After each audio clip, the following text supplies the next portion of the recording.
On se retrouve avec le maire de Berlétan, M. Mario Martinet, mais aussi avec David Etier, qui n'est autre que le vice-président de la métropole en charge du logement et également de l'habitat et surtout de l'habitat insalubre, j'allais dire, de l'habitat indigne. Et aujourd'hui, c'est une visite, j'allais dire, dans la continuité de ce plan de restructuration, de ce plan de réparation, on va le dire, hein, qui a débuté en 2016 et qui va se poursuivre avec plus de 10 millions d'investissements, aussi bien ici sur la Mariélie qu'au Besson à Berlétan.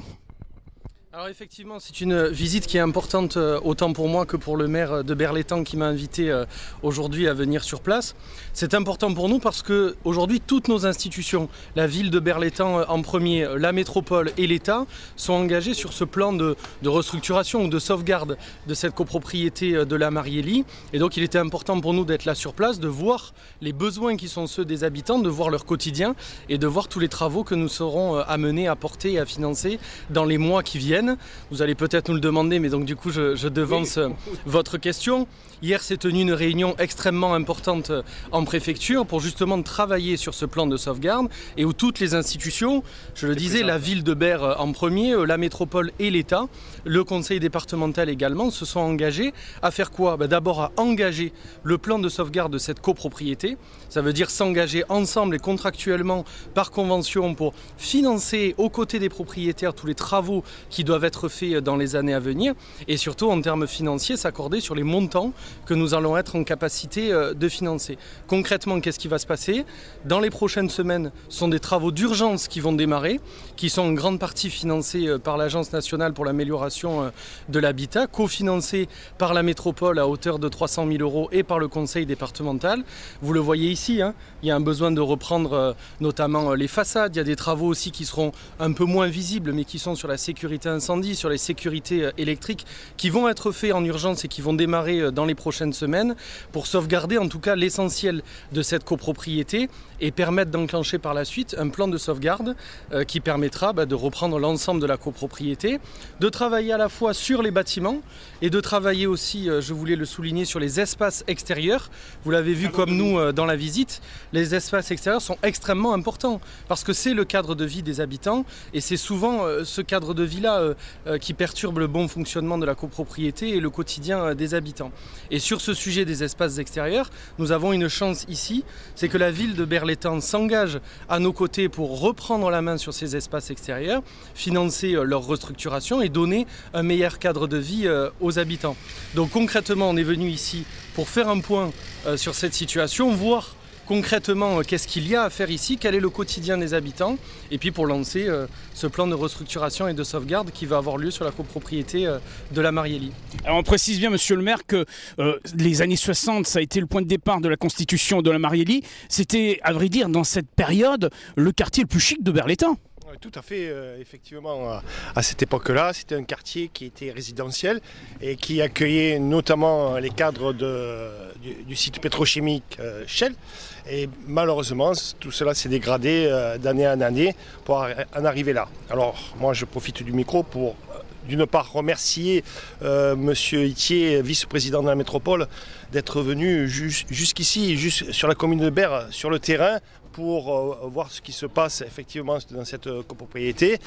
Et bien sûr, au travers de lui, c'est la métropole que je remercie pour la participation financière, une participation financière importante, il vous l'a dit. Il y a 3,6 millions de travaux qui vont être faits en urgence, donc très rapidement sur des problèmes de sécurité notamment, avec une participation importante de la métropole.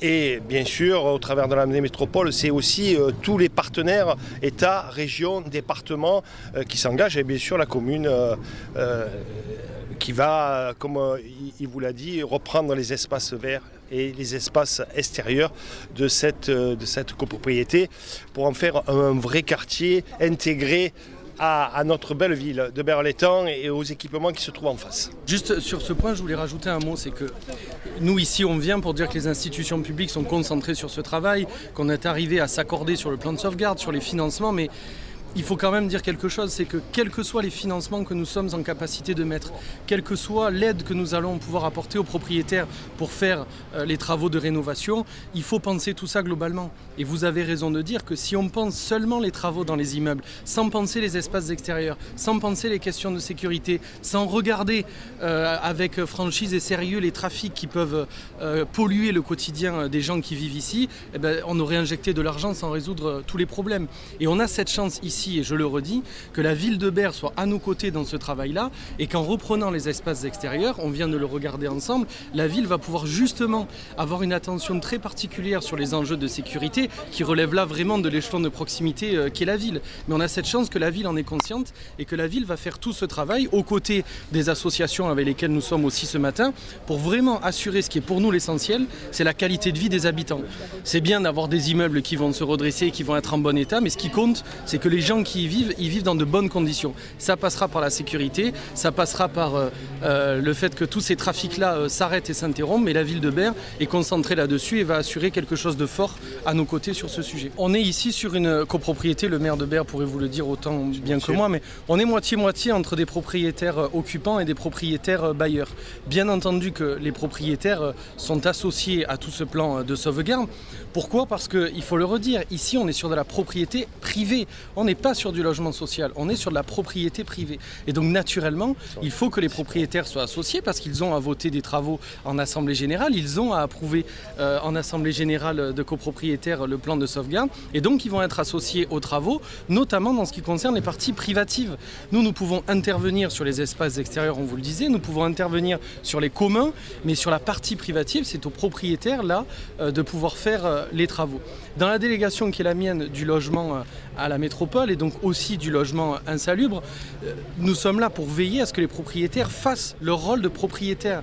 Et ici, nous allons accompagner les propriétaires à se prendre en main avec des aides nationales qui vont arriver bien entendu, mais il faut que les propriétaires fassent leur travail, il faut qu'on chasse les marchands de sommeil qui pourraient à un moment venir polluer le quotidien de cette copropriété et donc que les propriétaires fassent réellement leur travail. C'est aussi le rôle qui est le nôtre quand les propriétaires ne font pas toujours leur travail, de venir les aider, leur tendre la main pour qu'ils le fassent. C'est ce qui va aussi se passer ici. Concertation avec bien sûr les acteurs au niveau local, et ça c'est très important. Et plus particulièrement avec les propriétaires qui sont là, qui sont présents au travers du conseil syndical. Et pour éviter toute polémique, parce que j'entends une petite musique, comment on va financer une propriété privée, c'est pas tout à fait ça, puisque M. Itier vous l'a dit, à un moment donné, les propriétaires devront mettre la main à la poche pour les parties privatives, notamment. Pour les travaux d'urgence, c'est l'État et la métropole, l'ANA et la métropole qui vont prendre en charge la globalité des travaux de sécurité. Mais ensuite, c'est un chantier de 10 millions d'euros qui arrive.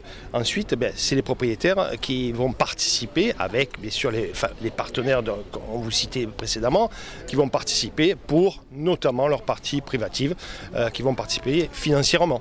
Voilà. Travaux d'urgence. Bien sûr, les accompagner pour aller chercher des subventions, pour aller chercher des aides, mais c'est eux qui vont participer plus particulièrement. Pour comprendre juste notre rôle ici, nous sommes sur une copropriété qui a 60 ans. Des immeubles qui ont 60 ans et qui au fil du temps se sont dégradés peuvent causer des problèmes publics finalement, avec, on le voit ici, des façades, des problèmes d'incendie, etc. Notre rôle c'est quoi? C'est d'en prendre conscience, de venir aider notamment sur la sécurisation d'urgence que les propriétaires, quelle que soit leur bonne foi, n'arriveront pas à porter tous ensemble. Mais une fois qu'on a enclenché le travail, une fois qu'on a sauvegardé l'essentiel, on aide les propriétaires à faire le reste, notamment dans les parties privatives. Et ça se passera concrètement par un suivi, une animation au quotidien. Les propriétaires vont pouvoir être reçus, aider, aller chercher des subventions et permettre de faire aussi les parties privatives. Le but étant qu'à la fin, cette copropriété, elle reparte pour 60 ans et que tous ceux qui y sont dedans, y vivent bien. C'est ça l'essentiel de notre travail, de notre visite aujourd'hui. Début des travaux donc pour ce qui est de l'urgence. Début 2022, dans les prochaines semaines.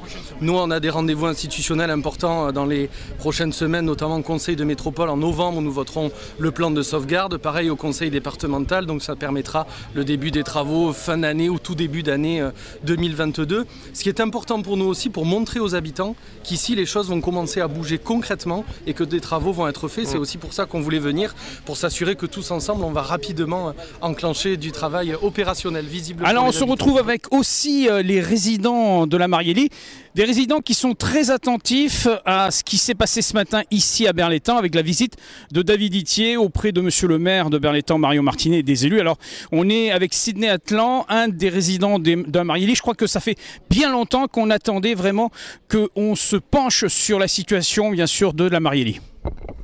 Ben oui, on attend les travaux avec impatience et j'espère que ça sera bien pour tout le monde. Et puis... Alors il faut préciser que d'abord il y aura des travaux bien sûr de sécurisation parce qu'il y a des travaux d'urgence et je crois que vous êtes très très attentifs depuis longtemps sur ce sujet. Tout à fait, il y a toutes les calendriers à faire, il y a toutes les façades au niveau isolation. Quand il fait froid l'hiver, on a froid dans les appartements.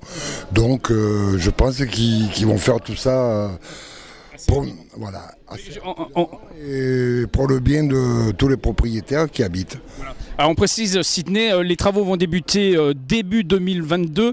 Donc gageons que c'est vraiment le début d'une nouvelle ère pour tout le quartier de la Mariélie. J'espère, parce qu'on n'a pas vraiment de date fixe. Ils nous disent toujours le mois prochain. Et voilà, je pense. On se donne rendez-vous en janvier pour vérifier ça. Il n'y a pas de problème. C'est avec plaisir. Merci Sidney. Au plaisir. Au revoir.